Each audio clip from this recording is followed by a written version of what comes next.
Noong kalagitnaan ng ika-21 siglo, ang programmer na si Cohen ay nakaupong hubad sa kanyang mesa sa bahay habang nakatitig sa isang black hole sa isang malaking screen. Nang tumunog ang kanyang telepono, desperado niya itong sinagot, ngunit hindi ito ang tawag na kanyang hinihintay, kaya agad niyang ibinaba ang tawag.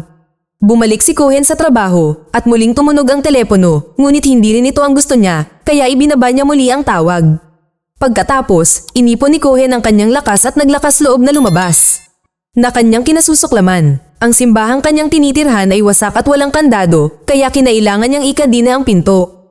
Ang kanyang kapitbahayan ay medyo dystopian, ito ay nasa isang kalunos-lunos na kalagayan, at pinipigilan ng mga pulis ang mga random na mamamayan ng biglaan, ngunit mayroon ding mga maliwanag na screen na nagpapatugtog ng balita at nagpopromote ng lahat ng uri ng produkto. Kalaunan, nakarating siya sa punong tanggapan ng Mancom, ang kumpanyang kanyang pinagtatrabahuhan. Gumagawa siya ng isang bagay na tinatawag na crunching entities para sa Ontological Research Division.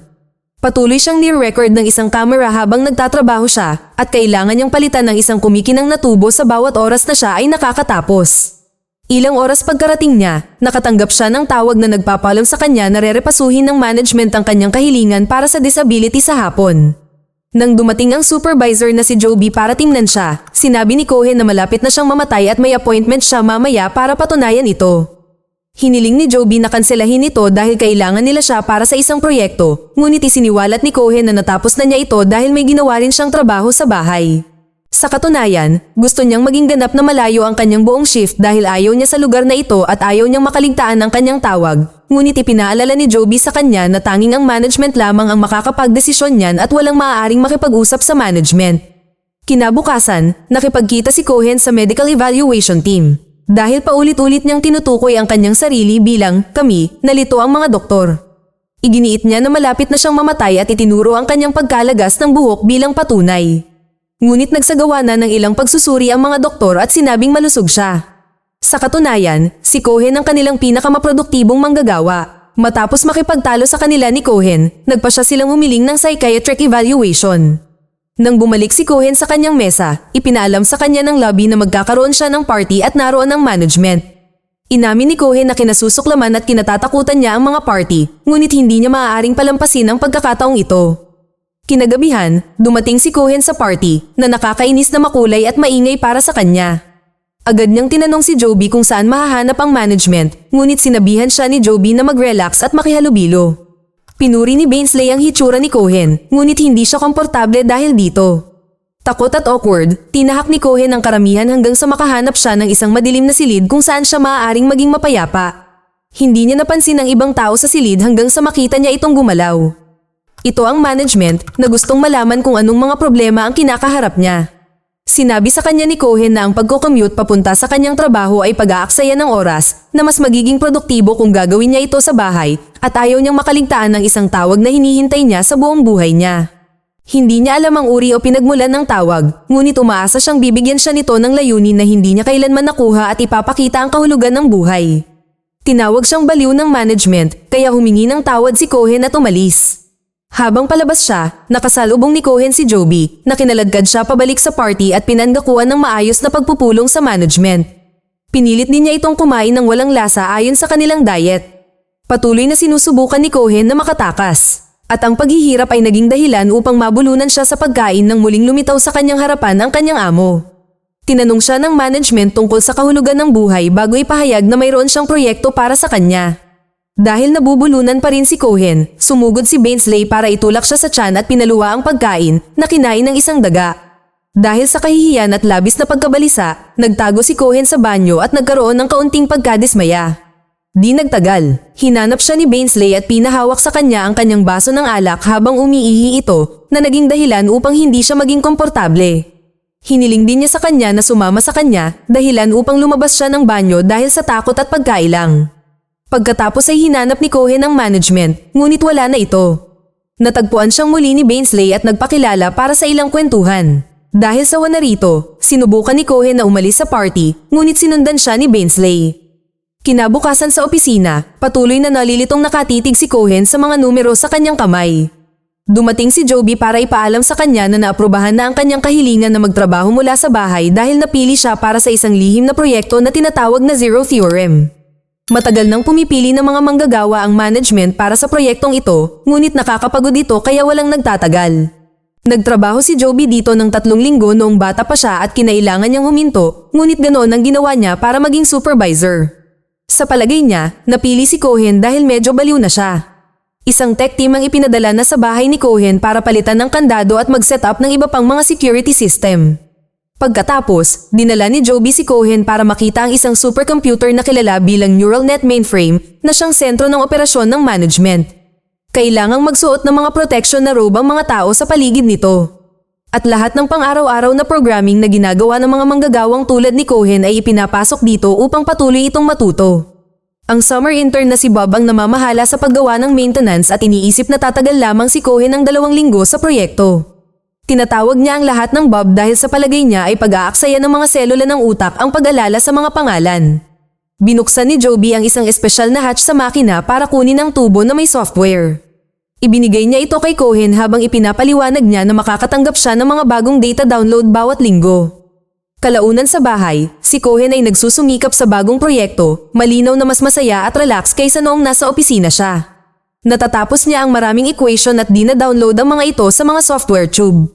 Madalas siyang pinapadalahan ng computer AI ng mga paalala para i-upload ang naprosesong data, ngunit hindi na ito kailangan dahil palagi siyang nasa schedule. Isang kamera sa estatwa ang nagbabantay sa kanyang trabaho. Lumipas ang mga buwan, at kahit Pasko, patuloy pa rin si Cohen sa pagtatrabaho habang nakasuot ng sombrero ni Santa. Gayunpaman, lalo siyang nadidismaya dahil dapat ay makakamit niya ang resulta kung saan ang 0 ay katumbas ng 100% at patuloy siyang nabibigo. Nagawa niyang itaas ang kanyang porsyento mula 73 patungong 77, ngunit wala pa sa 100. Ang pagkadismaya na ito ang dahilan kung bakit niya ina-upload ang mga update sa huling segundo kapag natanggap niya ang mga paalala. Sa lahat ng oras na ito, dumadalo rin si Cohen sa mga sesyon ng therapy kasama si Dr. Shrinkram, isang AI shrink. Ngayon, tinatalakay ni Shrinkram ang mahahabang listahan ng mga kinatatakutan ni Cohen at sinabing ngayon ay gusto niyang pag-usapan niya ang kanyang mga kagalakan para sa isang pagbabago. Gayunpaman, sinabi ni Cohen na wala siyang nararamdamang kagalakan sa kasalukuyan. Sa katunayan, wala siyang nararamdaman na kahit na ano. Ang kanilang pag-uusap ay naputol ng isang paalala sa pag-upload ng data at nataranta si Cohen dahil wala siyang nagawang progreso. Tinulungan siya ni Shrinkram na kumalma gamit ang mga ehersisyo sa paghinga bago tapusin ang sesyon. Sa gabi, patuloy na nananaginip si Cohen tungkol sa isang nakakatakot na black hole. Sa umaga, nagising siya dahil sa mga paalala sa pag-upload. Minsan ay naiisip niya si Bainsley at ang kanilang huling pag-uusap sa party. Masyado siyang naging kaakit-akit para sa kanya at patuloy na hinihiling na pumunta siya sa kanyang bahay, tumatangging tanggapin ang hindi bilang sagot. Ibinigay niya sa kanya ang kanyang numero ng telepono kung sakaling tuluyang magbago ang kanyang isip. Pagkatapos ng isa pang mahabang araw ng trabaho, sinubukan ni Cohen na kumain ng hapunan at nagulat sa paalala sa pag-upload na naging dahilan upang masunog ang kanyang braso sa hot plate. Binendahan niya ang kanyang braso at bumalik sa trabaho, ngunit binuksan muna niya ang monitor, iniisip na makakatulong ito sa kanya na mas may larawan ang mga equation. Sa kasamaang palad, patuloy siyang nabibigo, hindi pa kasama ang palagi siyang naabala sa tuwing tutunog ang telepono at ang pagsasabi sa kanya ng doktor na huminga. Dahil sa pressure at frustration, tuluyan siyang nawalan ng malay, kaya kumuha siya ng martilyo para sirain ang computer at ang telepono bago siya nagkaroon ng breakdown. Kinaumagahan, pumunta si Joby para ayusin ang monitor at tingnan ang kalagayan niya. Ipinaliwanag ni Cohen na nahihirapan siyang mapanatili ang schedule ng pag-upload at sinabi ni Joby na normal lang ang mga pagkaantala ng mga tauhan.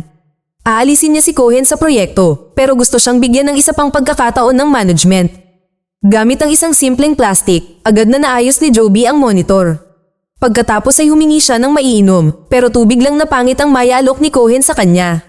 Inamin ni Joby na namimiss niya si Cohen sa opisina dahil isa siya sa mga kaibigan niya at pagkatapos ay tinanong niya ito kung ano ang problema niya. Nang ipaliwanag ni Cohen na hindi mapapatunayan ang zero theorem at iginiit na gusto lang niya ang tawag niya, iginiit ni Joby na kailangan lang niyang patuloy na sumubok. At hindi niya dapat hayaang maging masama ang loob niya dahil sa stress. Nangako siyang magpapadala ng isang tao para tulungan si Cohen na mag-relax. Kalaunan, nanaginip muli si Cohen tungkol sa black hole at nagising dahil sa isang katok sa pinto. Si Bainsley pala yon na nakadamit bilang isang nurse. Sinabi niya na si Joby ang nagpadala sa kanya, ngunit hindi niya ito kaibigan dahil wala si Joby.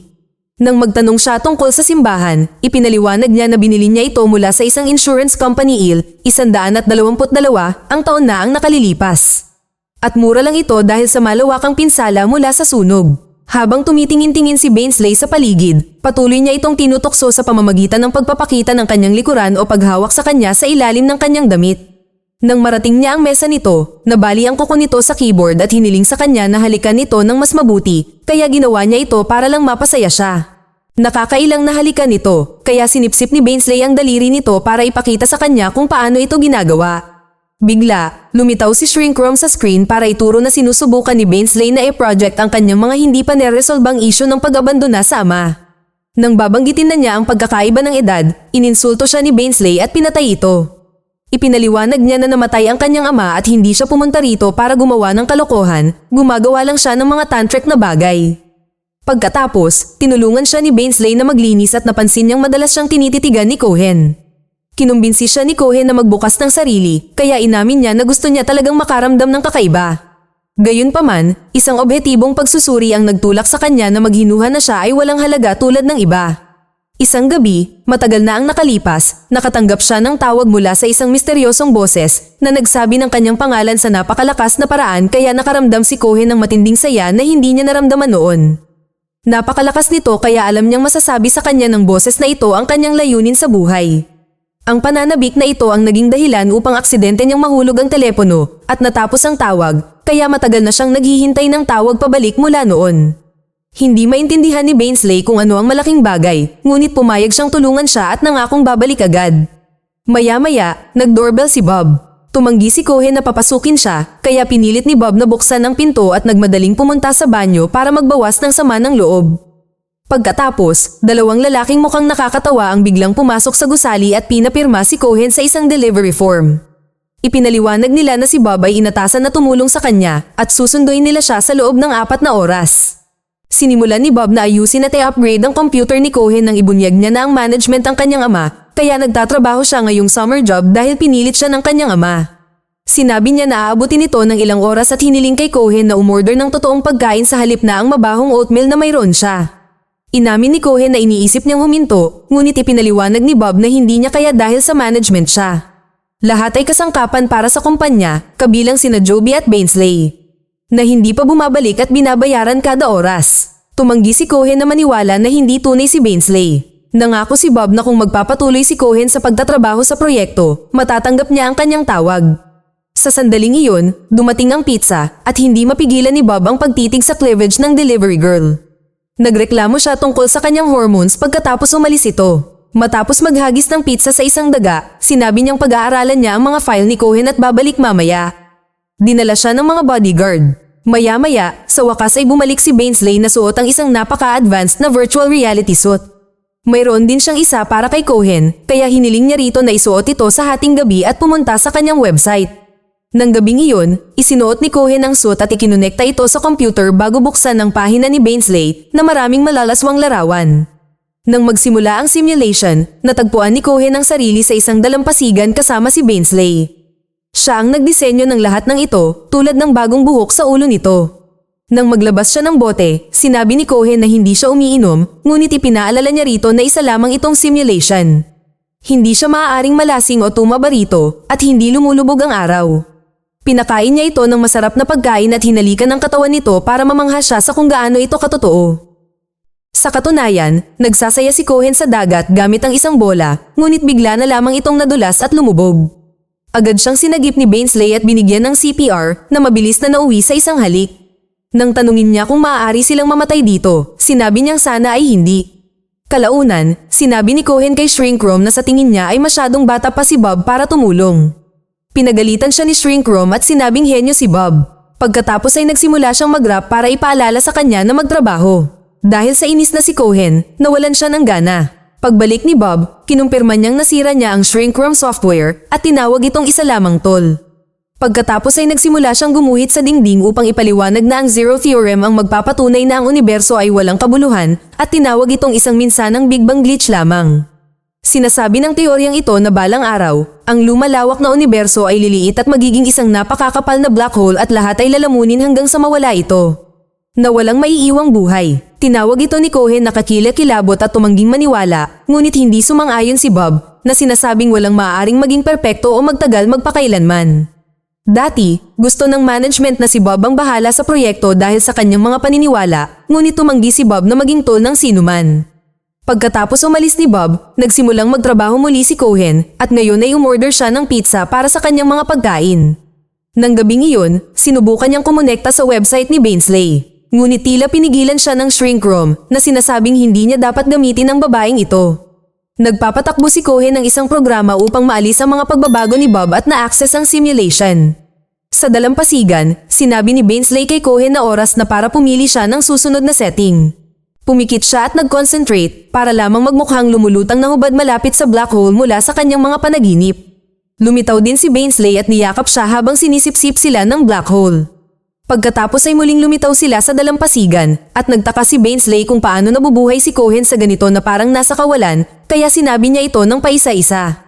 Hiniling ni Bainsley sa kanya na sabihin sa kanya na mahal niya siya at nangakong tutulungan siya, na siyang ikinagulat niya. Hinalikan niya ito ng may desperasyon habang inanunsyo na mananatili siya rito magpakailanman upang maging masaya siya at hindi na magtrabaho.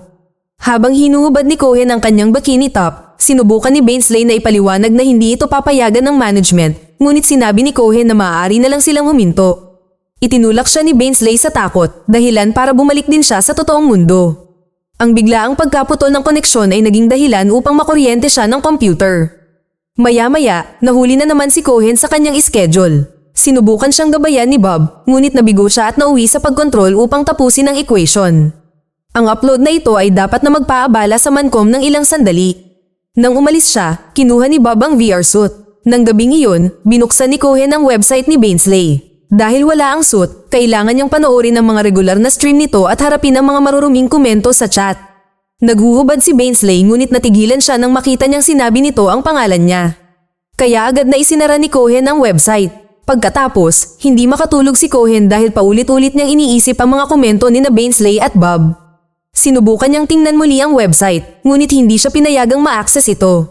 Nang sa wakas ay nakatulog na siya sa kanyang upuan, nakita niya ang black hole.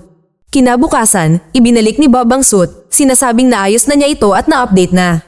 Sinabi rin niya kay Cohen na ang tawag na inaasahan niya ay kathang-isip lamang niya. Dahil hindi nakikinig si Cohen, binago ni Bob ang programming ni Shrink ROM para masabi nito ang totoo. Kinumpirma ng doktor na ang tawag ay isang ilusyon lamang at ipinaliwanag na naprogram ang babae para hindi magamot ang kasinungalingang iyon para patuloy niya itong pagtrabahuhan. Pagkatapos ay sinabi ni Bob na ang tawag ay nagmumula sa kaluluwa ni Cohen. Gusto niyang isuot nito ang suit na siyang kokolekta ng enerhiya ng kanyang katawan at ipapadala ito sa neural net ng Mancom bilang data. Sa sandaling iyon, lumapit si Bainsley kay Cohen upang humingi ng tawad sa nangyari. Ipinaliwanag niya na hahayaan ni Joby na itago niya ang suit kung magpaparaya siya at naawa siya sa kalungkutan ni Cohen. Bagamat nagkukunwari lamang siya noong una, ngayon ay tunay na nagmamalasakit siya sa kanya at gusto na niyang magkasama. Malamig na tinanggap ni Cohen ang kanyang paghingi ng tawad ngunit sinubukan pa rin siyang palayasin. Kaya umiyak si Bainsley habang iginiit niyang dapat silang tumakas ng magkasama at maging si Bob ay sinabihan siyang umalis. Pinipigilan ng kanyang mga luha, tinanggihan siya muli ni Cohen. Pagkatapos umalis ni Bainsley, tinawag ni Bob si Cohen na walang puso at kinukumbinsi siyang magpahinga sa pamamagitan ng paglabas. Para magkasya siya, ibinahagi ni Bob ang kanyang mga damit na mas bata. Pagdating nila sa parke, naisip ni Bob kung nagkaroon ba ng kasintahan si Cohen. Ibinahagi ni Cohen na dati siyang may asawa, ngunit humingi ng diborsyo ang kanyang asawa at hindi na niya ito nakita muli.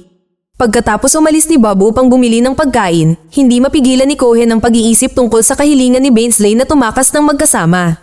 Pagbalik nila sa simbahan, nagulat si Bob nang marinig na sa wakas ay ginamit na ni Cohen ang salitang siya sa halip na kami. Biglang bumagsak si Bob sa isang bangko, sinasabing nahihilo siya. Hinawakan ni Cohen ang noo niya at napagtanto niyang pagod na siya. Pero sabi ni Bob, hindi naman daw ito malaking problema dahil lagi naman itong nangyayari kapag hindi siya natutulog.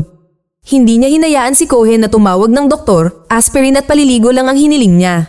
Pagkatapos ng ilang minuto sa bathtub, sinabi ni Bob na mas maayos na ang pakiramdam niya at kailangan lang niyang matulog. Nag-alala si Cohen nang mawalan siya ng malay kaya agad siyang hinila palabas ng bathtub.